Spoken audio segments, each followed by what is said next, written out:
Bom dia, bom dia, bom dia. Esse é o nosso café com coragem. Nesta manhã fria de 14 graus aqui na cidade de Tatuí. Hoje, dia 29 de, de julho de 2020 e a alegria do Senhor é a nossa força. Então, um bom dia para você de perto, bom dia para você de longe e lembrando que a alegria do Senhor é a nossa força nesse dia precioso que Ele fez para todos nós nos alegrarmos no Senhor e nos alegrarmos na força do braço desse Deus maravilhoso o que nos chamou para este tempo tão precioso da história. Então, bom dia aí com muita alegria e que o Senhor possa te fortalecer ao longo de todo o dia de hoje. Essa semana temos vivido o tempo da série Psicanálise, onde alguns amigos têm compartilhado conosco seus pensamentos, aquilo que eles acham interessante, principalmente para este momento da pandemia. Agora eu sei que nesta manhã também Deus tem uma palavra muito especial ao nosso coração. Então, um bom dia para você de perto, um bom dia para você de longe, sempre um bom dia e com muita alegria. Aqui em Tatuí nós estamos hoje com 14 graus, tá friozinho, o sol apareceu meio que tímido, mas está por aí. Então, um bom dia para você de perto, bom dia para você de longe, celebrando a vida. Uma irmã Maria, lá do Capão Redondo, também está informando que lá está 14 graus também, então está friozinho. Dentro da realidade de São Paulo, né? 14 graus, então tá bom. A Ângela já nos animou muito agora, informando que lá em Santa Rosa está com 3 graus. Meu Deus, hein? Então hoje nós estamos no lucro aqui com 14, não dá nem para reclamar.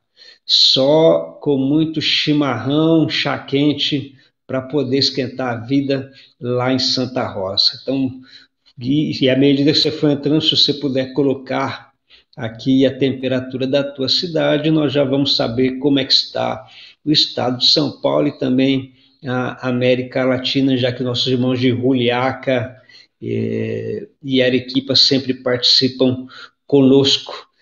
Tempos 12 graus, as Zoraide está informando que lá em Botucatu, 12 graus, então para lá sempre é um pouquinho mais frio.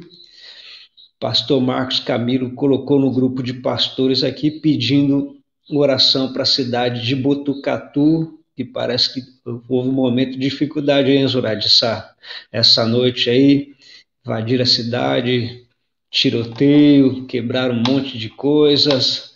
Depois, no final, vamos orar pela cidade de Botucatu.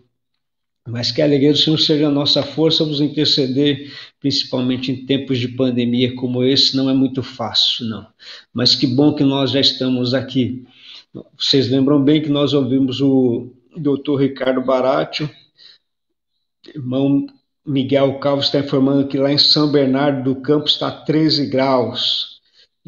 12 graus aqui, Botucatu 12 graus, lá em São Bernardo 13 graus também, então tá friozinho. Hoje parece que não vai passar.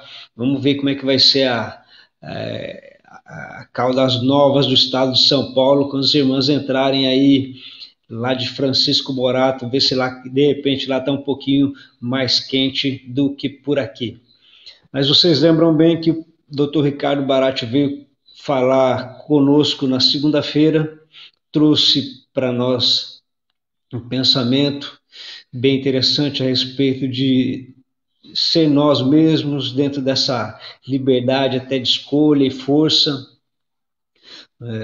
O pastor Silvio veio nos direcionar para não darmos lugar ao nosso adversário no momento das nossas escolhas, e hoje vai estar conosco o pastor Samuel Targino. O tema dele é o olhar do outro como fator de constituição do nosso ser, e eu tenho certeza também absoluta que ele vai abençoar muito, muito, muito a nossa vida neste Café com Coragem. Eu sei que Deus vai falar muito ao nosso coração e daqui a pouco Ele já vai estar aqui conosco compartilhando.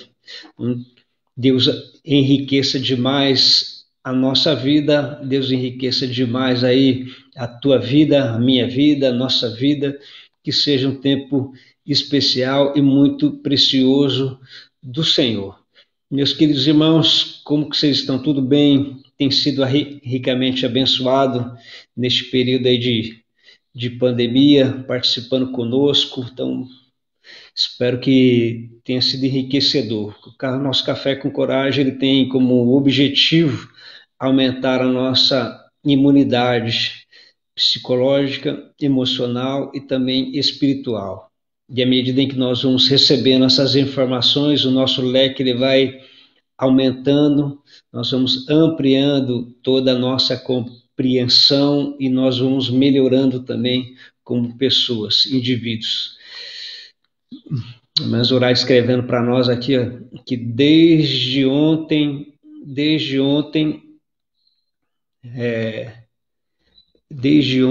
à noite, agora de manhã, então está tendo tiroteio. Olha só que situação. Me parece que eu vi alguns saques em alguns caixas eletrônicos e tal. Vamos ter uma palavra de oração. Vou ter uma palavra depois de oração em relação a isso. Janaína também está reforçando agora. Todos estão fechados em casa, já não basta aí o isolamento, então todos fechados em casa, cidade tomada de bandidos. Olha só, misericórdia, né? Misericórdia.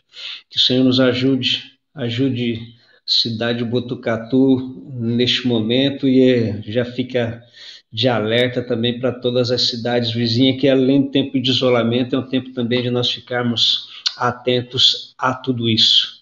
Nós vamos caminhando aí, porque a alegria do Senhor é a nossa força.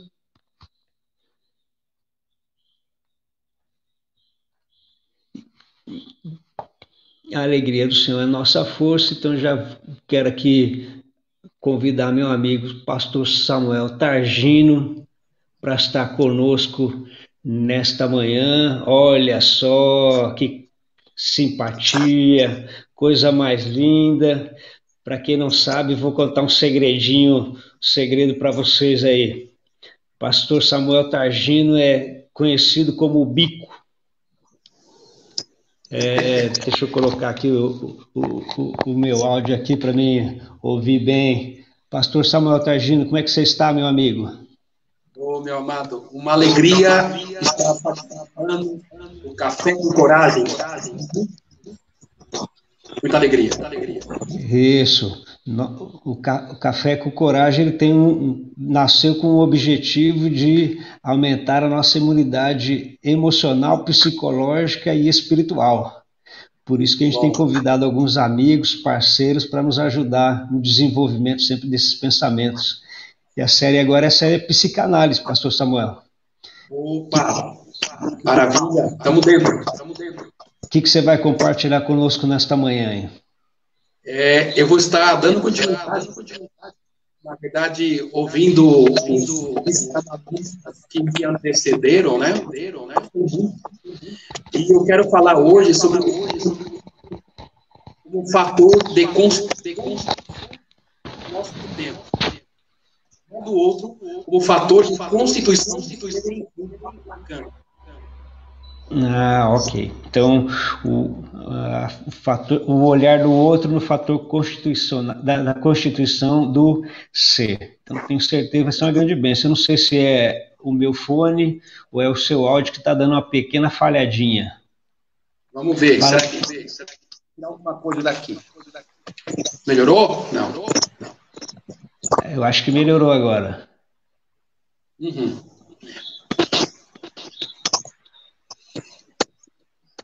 Tranquilo? Tranquilo, os irmãos estão escutando bem também, né? Pastor Samuel, quantos graus está em Jundiaí, meu amigo? Quanto tempo? Quantos graus está em Jundiaí? Temperatura? Aqui deve estar em torno de 16 graus. 16 graus, ok. Pastor Samuel, então quero que você fique à vontade aí para poder desenvolver o seu tema. A casa é sua, Café com Coragem é seu neste momento. Tá. Uma pergunta, pastor Altair. Tem uma luz em cima, está atrapalhando? Não, está perfeito, Não. tranquilo. Não. Vamos caminhar. Ok. Primeiramente, uma palavra de elogio aos pastores da CIB, o trabalho realizado na web, é trabalho de qualidade. O que a gente tem percebido é que a pregação não parou, né? E mesmo nesse processo aí de pandemia, né? E assim, um elogio particular, né? O belo trabalho que o pastor José Altair tem feito aí no Café com Coragem, né? Um excelente trabalho. Quero aqui aplaudir. Eu espero que, de alguma maneira, isso possa continuar após essa fase aí de pandemia, porque o trabalho, na minha opinião, o negócio pegou, sabe?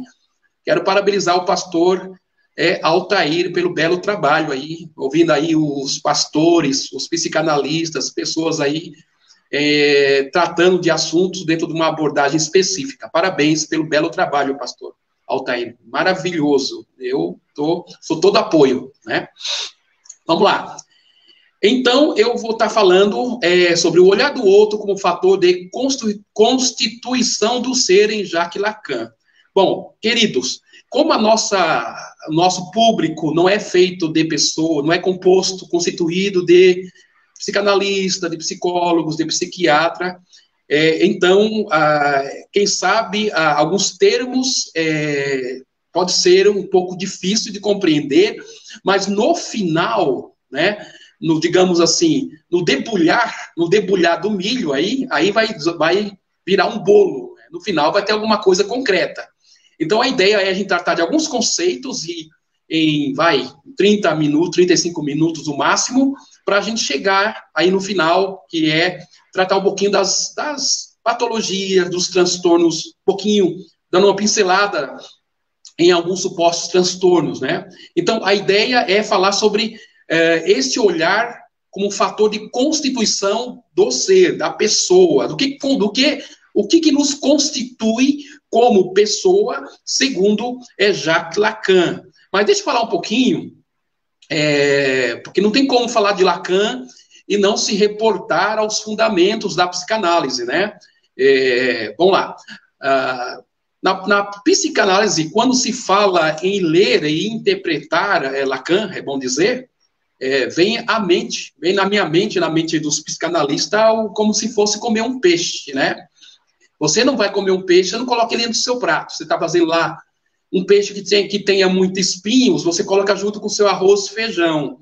Não, de maneira prudente, você separa o peixe, o coloca à parte no pratinho, e aos poucos você vai comendo a sua carne, tirando os seus espinhos.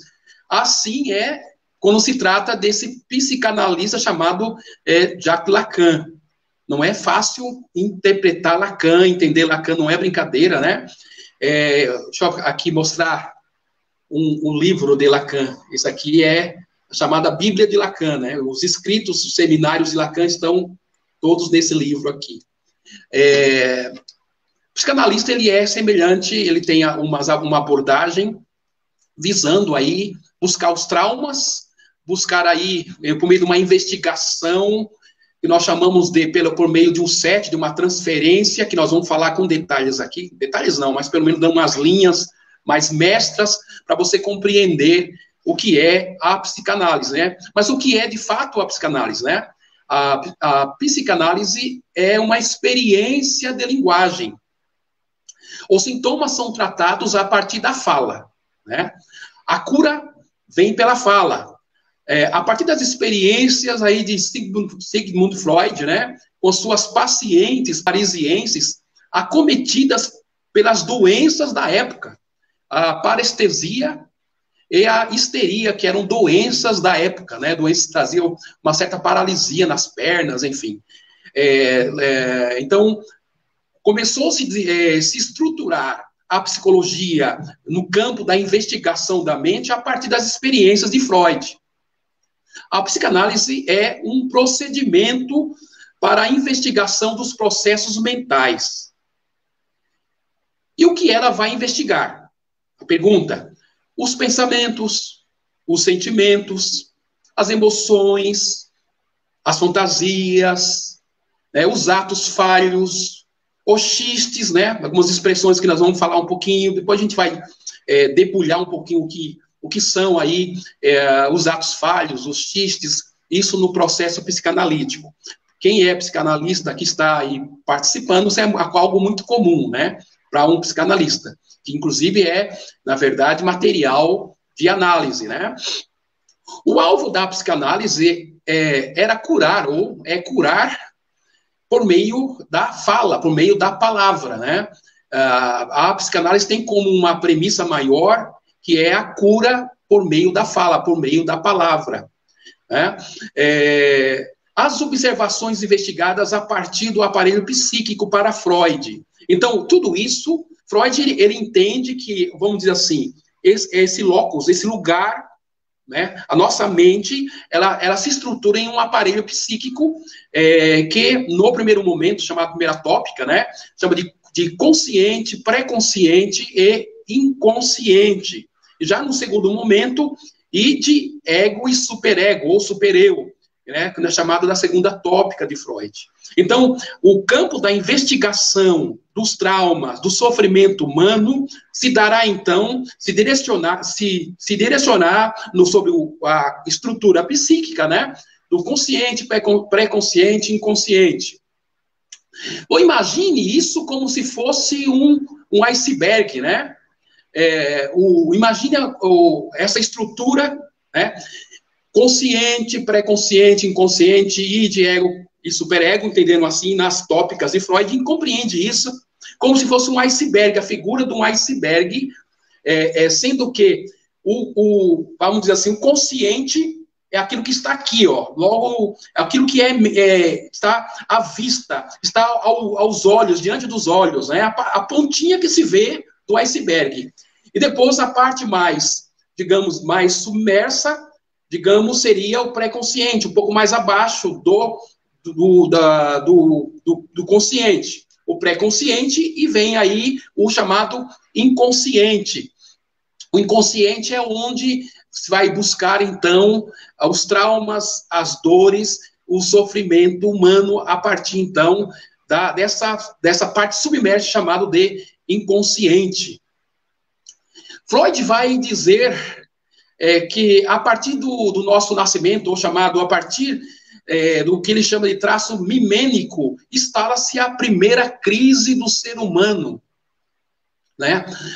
Na ruptura do cordão umbilical, né, digamos assim, no ato do nascimento, Freud entende que a primeira crise do ser humano, do qual ele denomina de traço mimênico, é quando há, então, aquela ruptura do bebê ali, cortando o cordão, porque ele vai perder, então, tudo aquilo que ele recebe sem ter os embates da vida, né? Na vida extrauterina, a partir do nascimento, tudo aquilo que ele precisa, o comer, o cuidado, entende-se que já não virá dessa forma. Então, Freud compreende que instala-se a partir do traço mimênico a primeira crise do ser humano, né?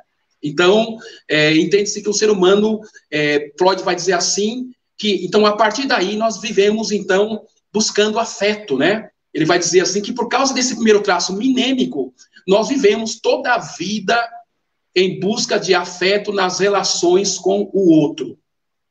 Ok. O tratamento psicanalítico, né? Como que se dá o tratamento psicanalítico?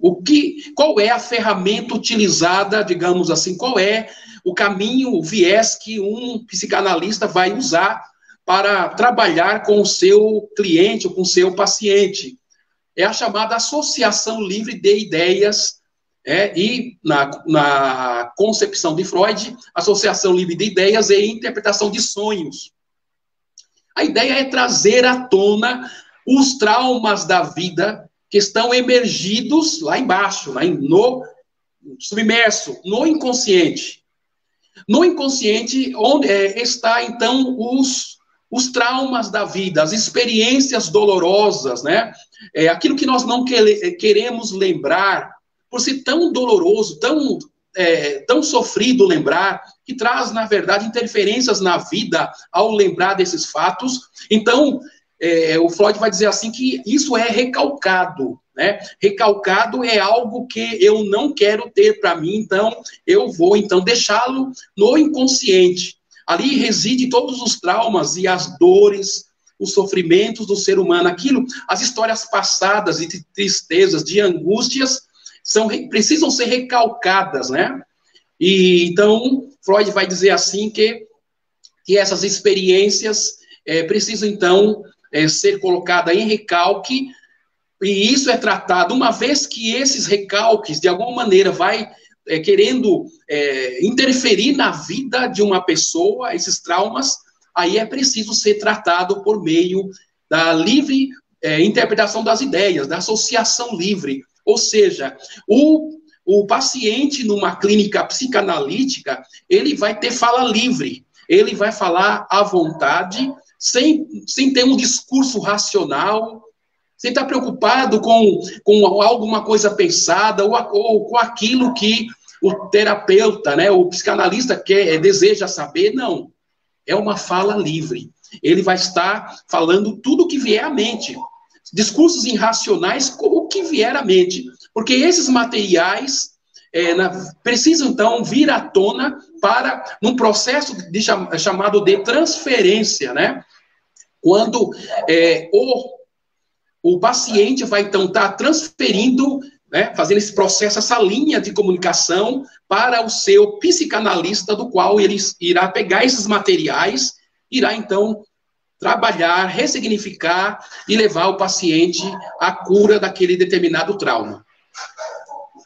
Já que a psicanálise é uma experiência de linguagem em sua investigação clínica, para tratar dos transtornos, Lacan, né, que é o nosso alvo nesta manhã, Lacan vai dizer o seguinte: a nossa experiência com a linguagem é subvertida.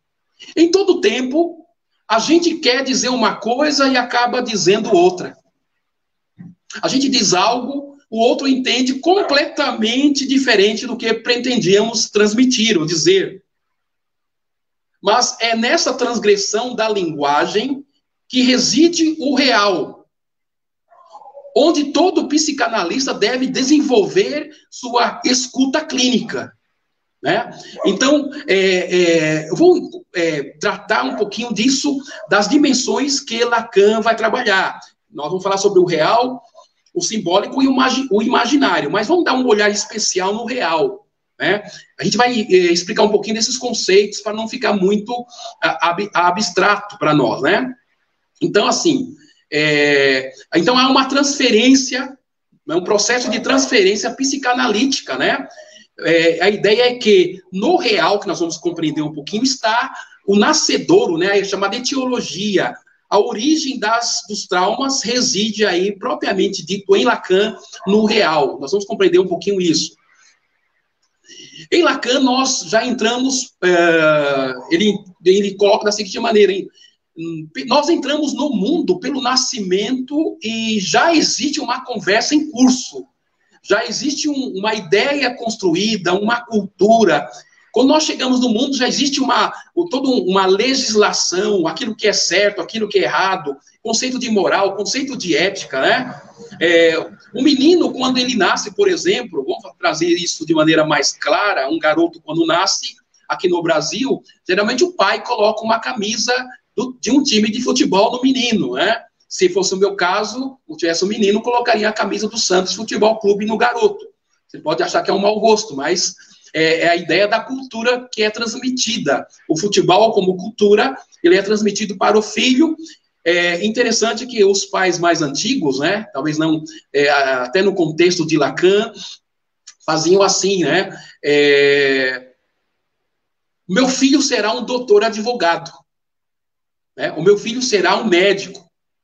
Né? Então, o que Lacan está querendo dizer é que quando nascemos já encontramos um mundo pronto, já um mundo constituído, já um mundo já direcionado. E então, nesse sentido, ele vai dizer que não existe indivíduo.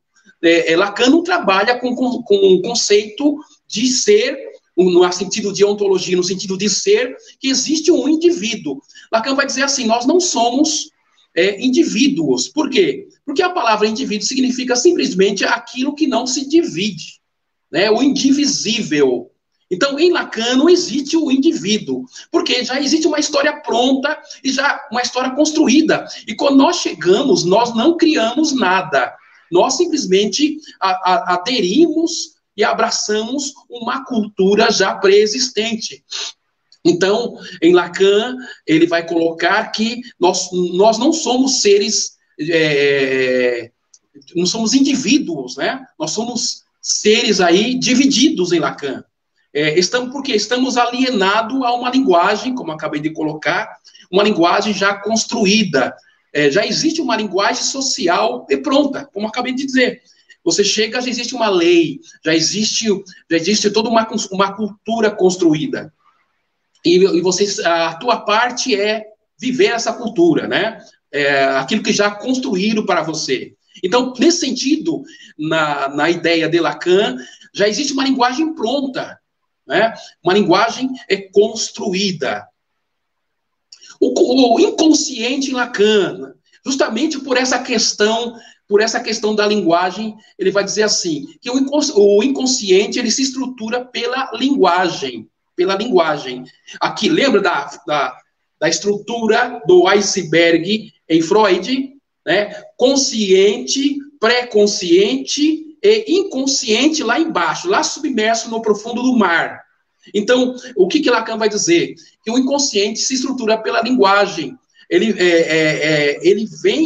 se manifesta por meio do sonho, do ato falho, da brincadeira. Por exemplo, quando se brinca com alguém, Lacan vai dizer assim, muitas vezes aquela expressão é uma verdade, né? Aquilo que costumeiramente falando, né, que nós muitas vezes usamos numa linguagem de senso comum, brincando que se fala a verdade. Lacan trabalha também com essa ideia, né? No inconsciente que reside a verdade, que existe o real, é no inconsciente. Por exemplo, numa análise, nós analistas ficamos atentos a todo tipo de material de fala, ou seja, as palavras que nossos clientes nos transferem nas sessões, né, nos chamados settings terapêuticos, né, no ambiente de análise, que nos transferem nas sessões, não precisa ser um discurso inteligente.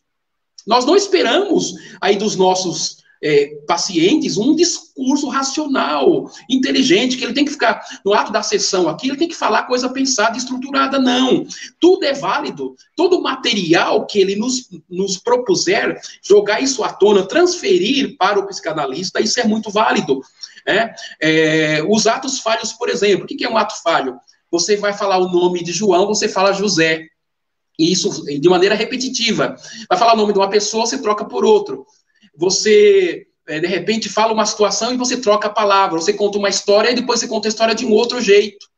Né? O seu discurso está cheio de falhas, né? Cheio de recortes. E, nesse sentido, a psicanálise, né, em Lacan também, ele vai entender que isso é material. Até mesmo com tropeçar dentro da clínica, né? Dentro do set terapêutico também, isso é constituído como um ato falho.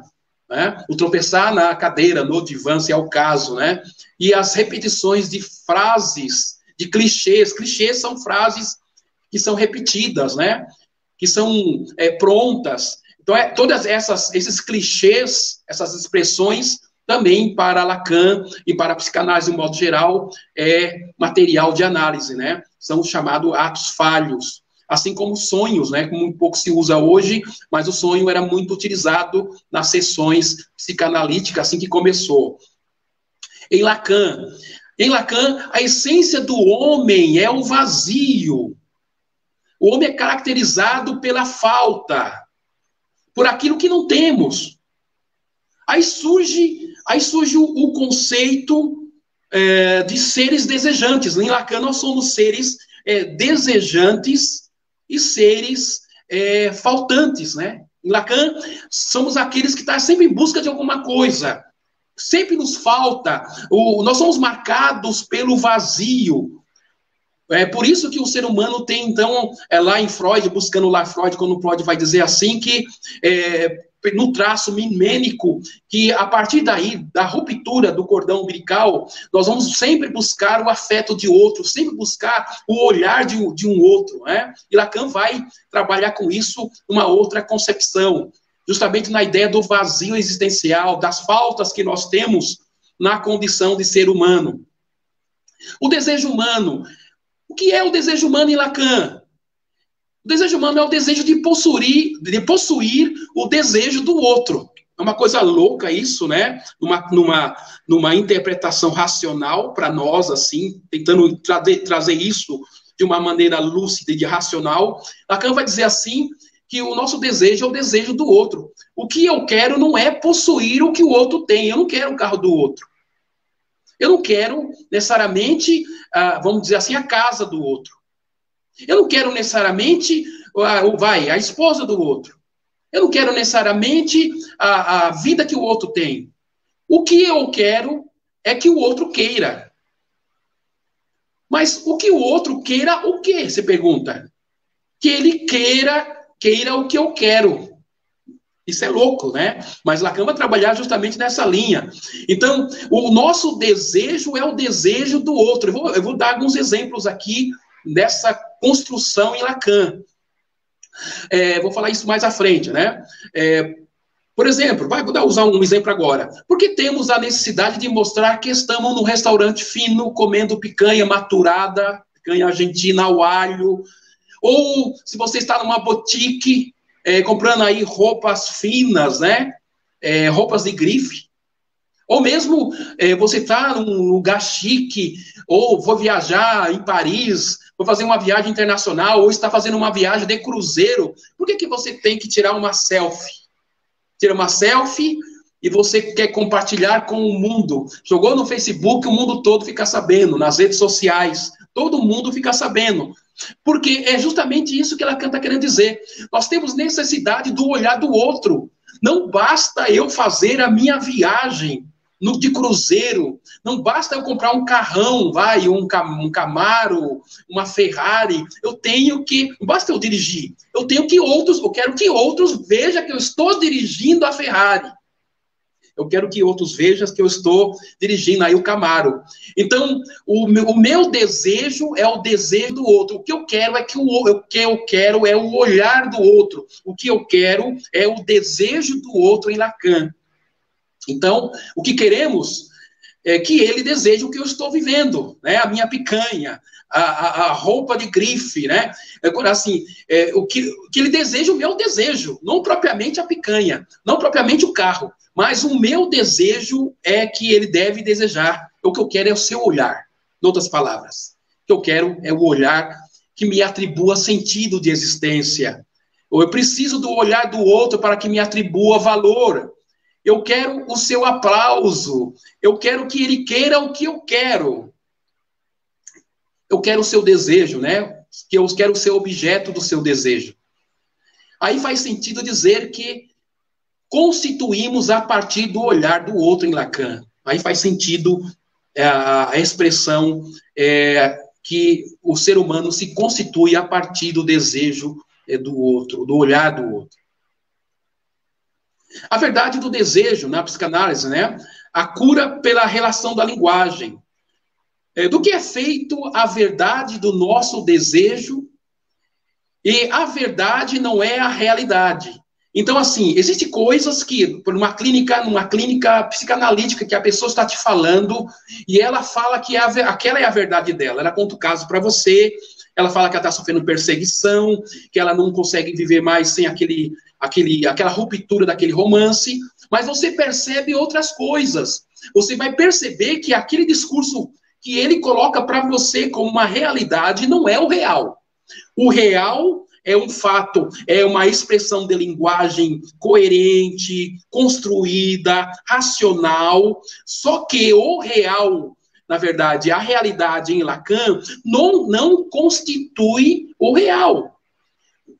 O que se busca na psicanálise, aqui no set terapêutico, quando você está com um cliente, com um paciente aqui, é buscar o seu real. Ele está colocando para você um discurso construído. Então, Lacan vai dizer assim, que a verdade não é o real. A verdade é construída. A verdade é um discurso racional. Né? É um discurso visível, mas o real aqui está aqui dentro. Então, é preciso, então, trabalhar com a linguagem, né? E Lacan vai buscar isso aí em Saussure, vai buscar isso aí no Lévi-Strauss, né? Que é um antropólogo, no linguista Saussure, por exemplo, né?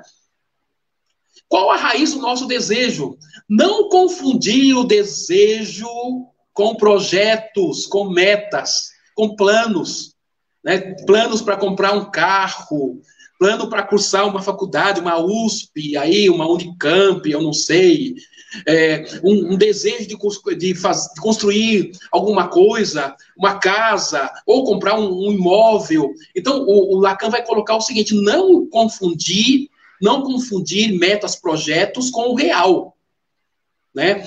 Com o desejo real. Então, tínhamos planos de comprar coisas, de construir, de repente você consegue essas coisas, e quando você consegue, você compra o seu carro, você cursa a sua faculdade, aí você fala assim, poxa, ainda me falta alguma coisa. Então, é nesse sentido que Lacan vai trabalhar. Nós seremos sempre seres faltantes, desejantes em Lacan. Em nós sempre haverá o vazio. O vazio é que nos constitui como ser. Vamos estar sempre buscando alguma coisa para preencher esse vazio estrutural, existencial. Lacan postula que buscamos essas coisas para esquecer o nosso desejo, para esquecer para tentar preencher os nossos vazios, que é comum de uma estrutura neurótica, né? Lembra que, segundo Lacan, nós somos neuróticos, psicóticos e perversos. Todos nós encaixamos aí em uma dessas dimensões, em uma dessas estruturas. Isso foi tratado por um dos nossos psicanalistas que passou aí no Café com Coragem. Acho que o nosso querido pastor Altair tem esse material. Dá, então, uma pesquisada ali, ver o que nosso querido pastor psicanalista vai tratar disso, sobre essas estruturas aqui em Lacan, neuróticos, psicóticos e perversos. E é justamente isso como ele tratou. Não cabe aqui falar isso nesse momento, porque já foi falado e há um material bacana aí nas redes sociais aí, sobre isso, aí no Café com Coragem, né? Muito bem. Isso foi tratado de maneira brilhante por esse psicanalista. Conceitos em Lacan para entender a sua psicanálise. O inconsciente se estrutura como uma linguagem. Né? Nós falamos que ele estudou isso em Saussure e na antropologia de Lévi-Strauss. Ele vai dizer o seguinte, que se a ideia é que o inconsciente se estrutura como uma linguagem, se trabalha com o quê? Ele vai trabalhar aqui com 3 conceitos. Conceito de signo, significado e significantes. Olha só, conceito de signo, significado e significante. Isso aqui é importante para o psicanalista no seu olhar clínico. Signo, o que seria um signo? É aquele ou aquilo que representa algo para alguém. Vou falar numa linguagem, deve ter muitos cristãos aí ligados com a gente, né? Muitos obreiros, pastores. Vamos dar um exemplo de signo, vai. O cristianismo. O que é um signo para o cristianismo? A cruz. A cruz é um signo que representa o cristianismo, né? A mensagem da cruz, a vitória da cruz. Uma ovelha, que representa aí um cristão, entende? Um cristão é uma ovelha, o ser submisso, o estar sobre os cuidados de um pastor, né? Um pastor Jesus, enfim. Um cristão vai entender o que é uma ovelha. A ovelha é, na verdade, o símbolo de alguém que está sob os cuidados pastorais, né, do seu pastor, do seu sumo pastor. O peixe, né, na história do cristianismo, olhava o peixe e entendia como símbolo do cristianismo. Então, isso é signo. O significado, vou dar um exemplo mais simples. O significado, uma árvore.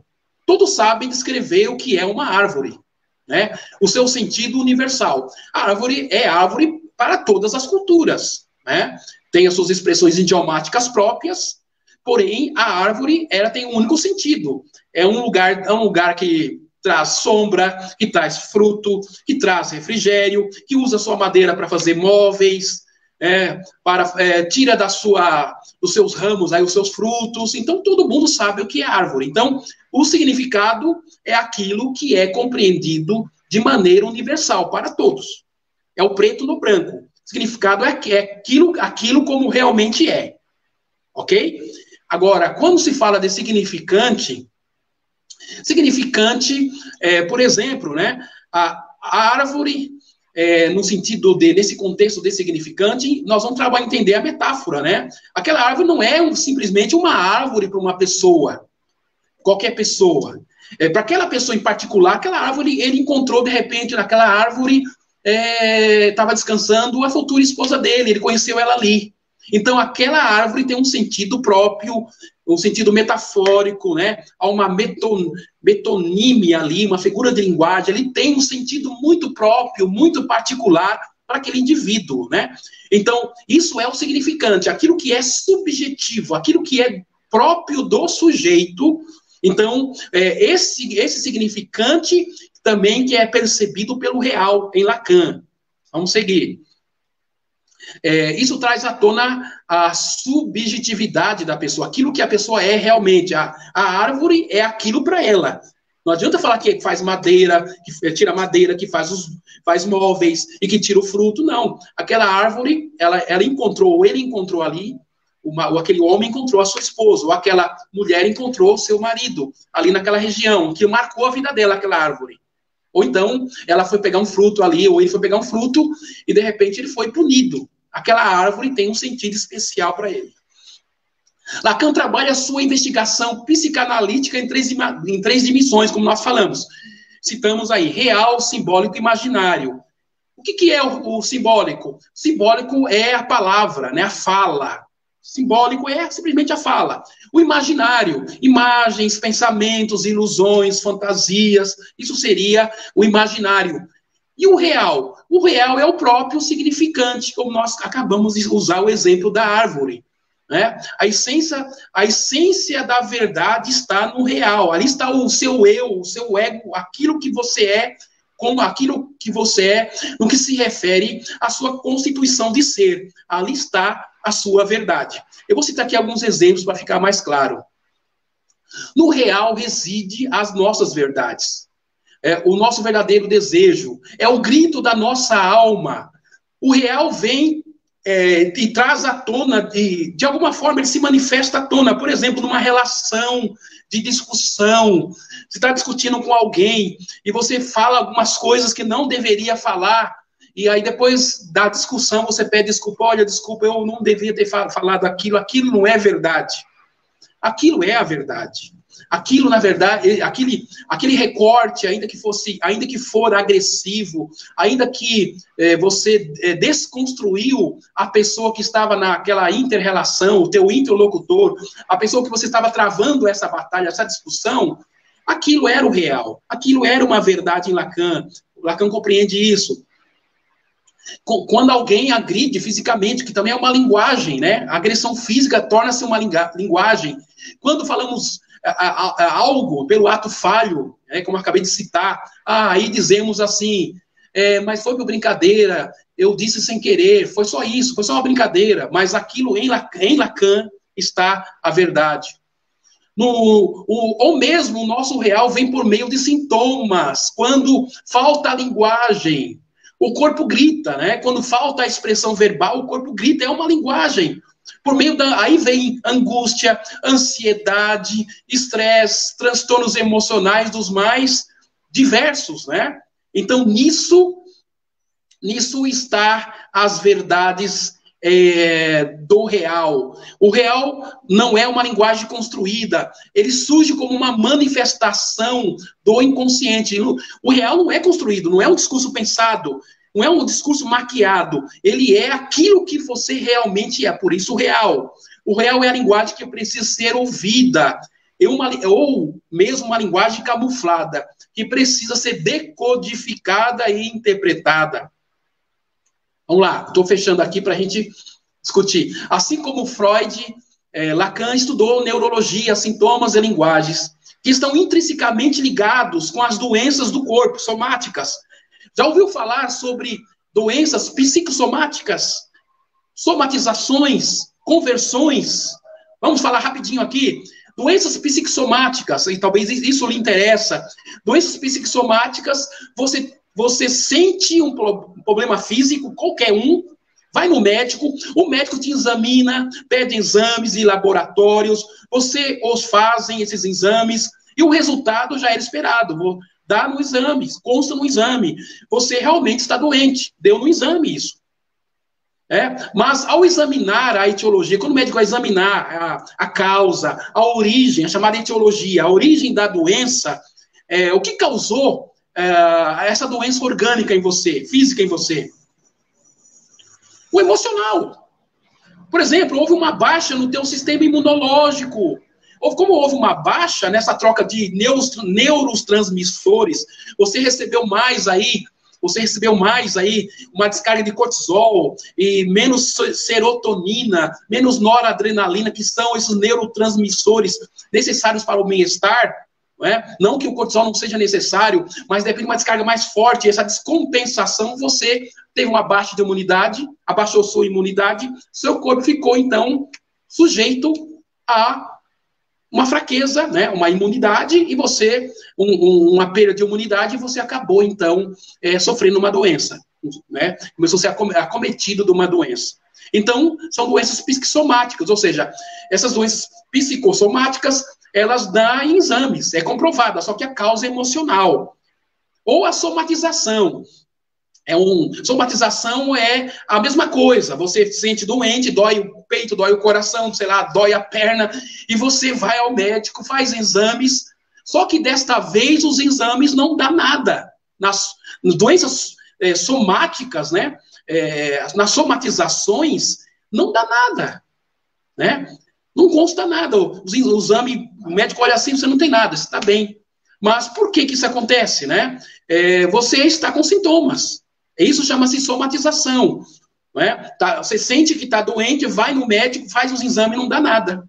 Há uma causa emocional também que pode ser tratada.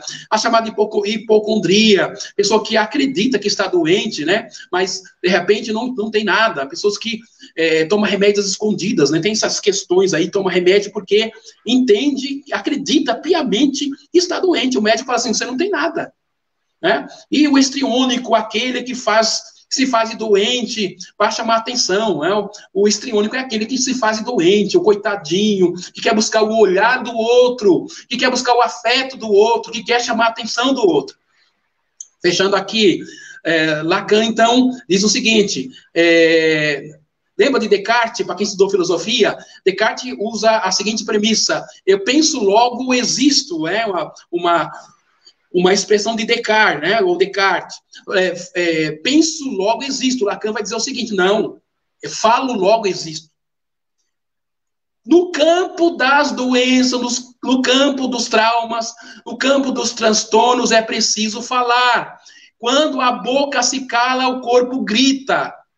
O próprio doutor Drauzio Varela, ele vai dizer o seguinte, se você não deseja adoecer, fale dos teus sentimentos, joga o teu real para fora, Fale dos teus sentimentos a alguém, é preciso ter alguém para colocar o coração na mão dessa pessoa, tem que ter alguém na sua vida, para você repartir a sua vida. O corpo adoece, a mente adoece o corpo, tanto o corpo adoece a mente, como a mente adoece o corpo. Por exemplo, alguém que tem um acidente de carro, tem lá aquele acidente violento, a partir daquele acidente violento, a pessoa nunca mais é a mesma, a partir do violento, de um acidente, de um trauma físico, isso afeta o processo mental daquela pessoa. E muitas vezes a própria mente, né? A mente, ela interfere nas questões do corpo, ela traz doenças para o corpo. Há uma interação entre mente e corpo, corpo e mente. O corpo adoece a mente e a mente o corpo.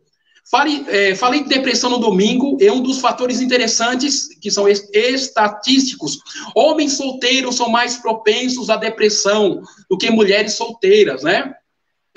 Mulheres solteiras não têm menos depressão. Homens casados é menos propenso à depressão do que mulheres casadas.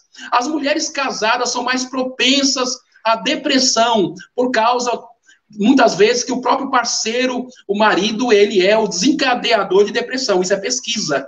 Então, homens solteiros ficam mais sujeitos à depressão, e mulheres solteiras, aí menos sujeitas, aí mais sujeitas à depressão. Mulheres casadas, propensas à depressão por causa do estressor que pode ser o marido. Aqui eu estou finalizando dizendo o seguinte, que é necessário você colocar o seu coração na vida de alguém, colocar o seu sentimento para que alguém cuide, não espiritualize situações. É claro que o homem convertido, cheio do Espírito Santo, também adoece, porque quando você tem complicações de diabetes cardíacas, ou tem problemas reumáticos, você procura um médico específico. Agora, quando se trata das questões da mente, você não trata as emoções como um campo de ser tratado. Não demonize, não use clichê dizendo assim, crente não pode ter depressão, pois ele tem Deus, tem o Espírito Santo, e o diabo não pode tocá-lo. Cuidado com esses conceitos distorcidos. Deus os abençoe. Obrigado, pastor Altair. Aqui eu concluo a minha fala. Ok. Obrigado, pastor Samuel, por esse pensamento que trouxe para nós. Pastor Samuel,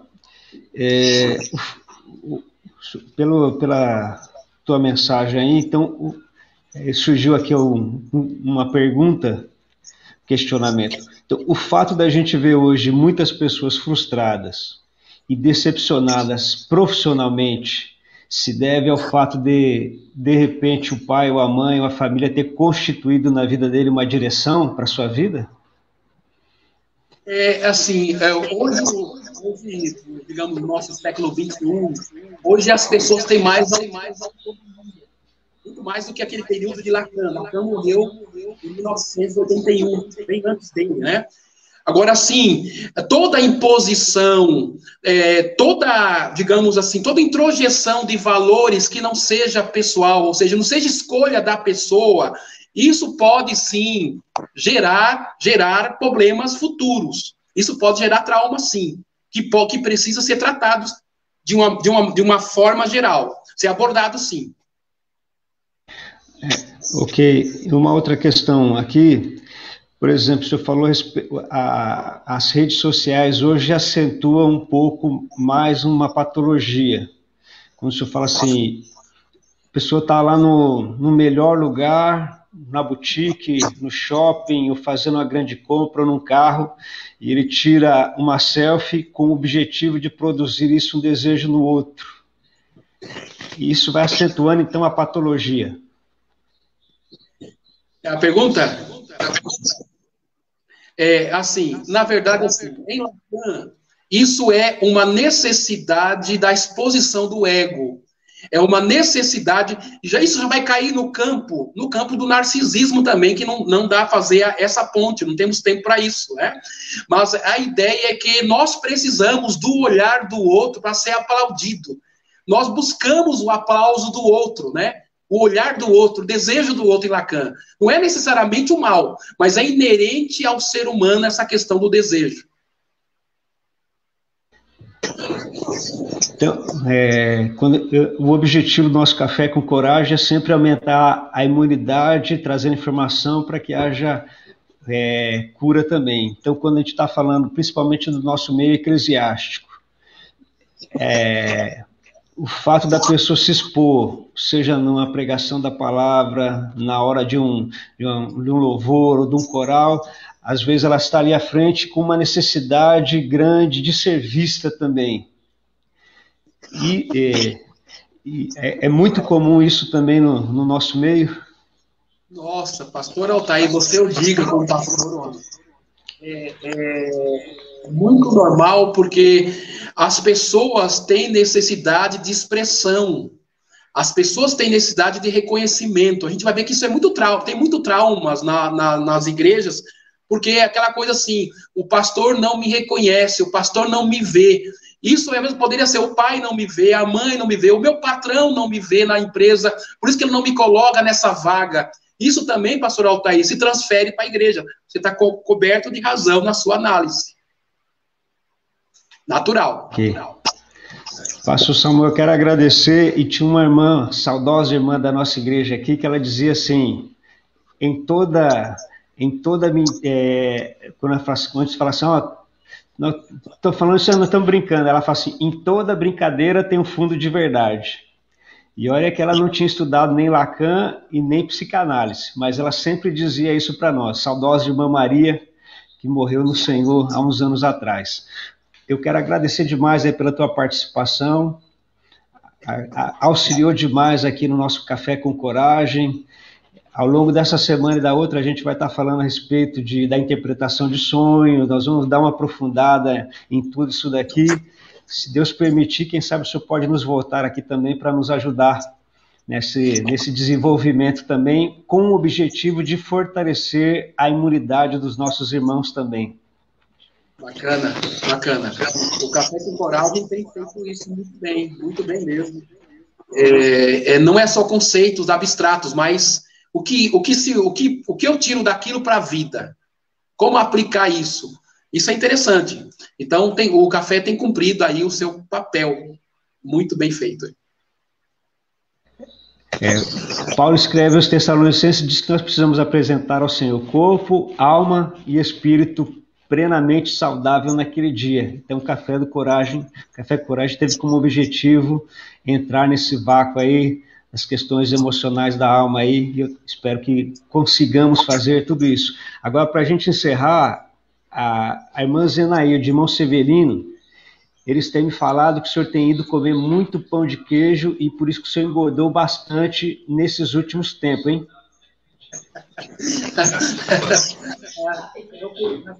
Vou dar um recado para eles aqui, ao vivo e em público, né?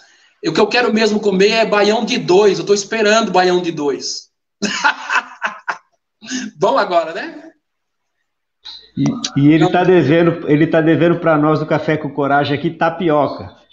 Tapioca? Eles fazem tapioca também. Pode cobrar, pastor. Pode cobrar. Ok. Pastor Samuel, Deus abençoe, um forte abraço, saudação à família, que Deus abençoe ricamente e o senhor vai voltar aqui conosco novamente, tá bom? Obrigado, querido. Um grande abraço, obrigado pela confiança. Amém. Muito obrigado a você. Parabéns pelo trabalho. Amém. Então nós queremos aqui agradecer muito a vida do pastor Samuel Targino, que nessa manhã trouxe para nós esse pensamento que eu acredito que tenha acrescentado muito na sua vida. Amanhã nós vamos estar falando a respeito da interpretação de sonhos. Tem pessoas que sonham bastante e tal. Eu depois me perguntar, pastor, o que significa esse sonho? Então nós vamos falar muito a respeito das interpretações de sonhos também. Eu espero que você também seja ricamente abençoado e que possa acrescentar demais aí na sua vida, na sua história. O objetivo é de um fortalecimento da alma, conhecimento cognitivo. Então, essa série Psicanálise, chamando alguns amigos que fazem parte desse nosso contexto de estudo também da alma. Nós estivemos em Piracicaba há alguns anos atrás, eu acho que em 2012, 2013, e lá o pastor Estevão Fernandes da Paraíba disse assim, que o pastor tinha que estudar e conhecer a respeito da alma humana, tinha que ser psicanalista, ou psicólogo, ou psiquiatra. Isso nos impulsionou, então, a estudarmos e nasceu no coração o desejo de nós trazermos isso nesse período de pandemia. Então, nós vamos falar muito disso, né? Vamos falar toda essa linguagem que você ouviu aqui, amanhã, no sábado e toda semana que vem, nós vamos estar falando muito a respeito disso. Então, vai ter muita informação boa que vai te ajudar a ampliar também o teu horizonte na questão de alma e conhecimento psicológico da coisa, que vai te ajudar também na sua vida emocional e nos momentos de decisões. Muito obrigado, eu espero que você tenha sido ricamente abençoado. Se você é a pessoa que sonha, amanhã tem uma palavra que pode ajudar. Se você conhece alguém que sonha muito, vai ser uma palavra muito esclarecedora. Deus abençoe demais a sua vida. Muito obrigado por estar conosco em mais um Café com Coragem. Vamos orar por este momento pela cidade de Botucatu, por esse momento difícil que eles passaram nessa noite, madrugada. Vamos orar por eles, aí que o Senhor possa estar fortalecendo demais. Já estou vendo aqui que tem muita gente que sonha e vem os sonhos, a gente fica perguntando depois o que é, ou quer que alguém interprete o sonho para nós. Amanhã tem uma palavra muito importante em relação a tudo isso. Vamos orar por Botucatu, vamos estar encerrando. Senhor Jesus Cristo, queremos apresentar a cidade de Botucatu diante do teu altar neste momento. Ligamos aqui a nossa fé e confiamos que o Brasil, o mundo, estão nas tuas mãos. E em especial nós queremos pedir a tua mão sobre a cidade, Senhor, de Botucatu neste momento, sobre cada família, que o Senhor possa livrar, Senhor, de toda a violência, livrar de todo este mal, livrar dessas pessoas, Senhor. Que o Senhor possa estender o teu cetro sobre aquela cidade neste momento, trazendo, Senhor, dali a tua paz, em nome de Jesus Cristo. Que essas pessoas, Senhor, que imaginaram todo este mal, o Senhor possa mover a mão dos policiais, Senhor, das autoridades, para que todos eles, ó Deus, sejam capturados, não fiquem impunes, Deus, e que não fiquem traumas nem sequelas, Senhor, para as famílias também que foram acometidas. Ajuda-nos, Senhor, ajuda esta cidade, ajuda este povo reunido ali naquele lugar. Confiamos em Ti, no nome precioso e maravilhoso de Jesus. Amém e amém. Amém. E como falei ontem, queridos, orando, por favor, por nós, por esse trabalho que nós vamos fazer a respeito do empoderamento da família, empoderando a família de uma maneira geral. Logo a gente vai estar passando para vocês a data e vai ser um tempo extraordinariamente maravilhoso. Cremos que a família será fortalecida demais depois de tudo isso. Deus abençoe a sua vida, Deus os abençoe, e vamos dizer mais uma vez, em todo tempo, em todo momento, se Deus é por nós, quem será contra nós? Aquele que não poupou seu próprio filho, também com ele nos dará todas as coisas, e a ele seja a honra, a glória e o domínio pelos séculos dos séculos. Um beijo no teu coração, um forte abraço, que o Senhor acrescente demais na sua vida, que possamos crescer na graça, no conhecimento e crescer no Senhor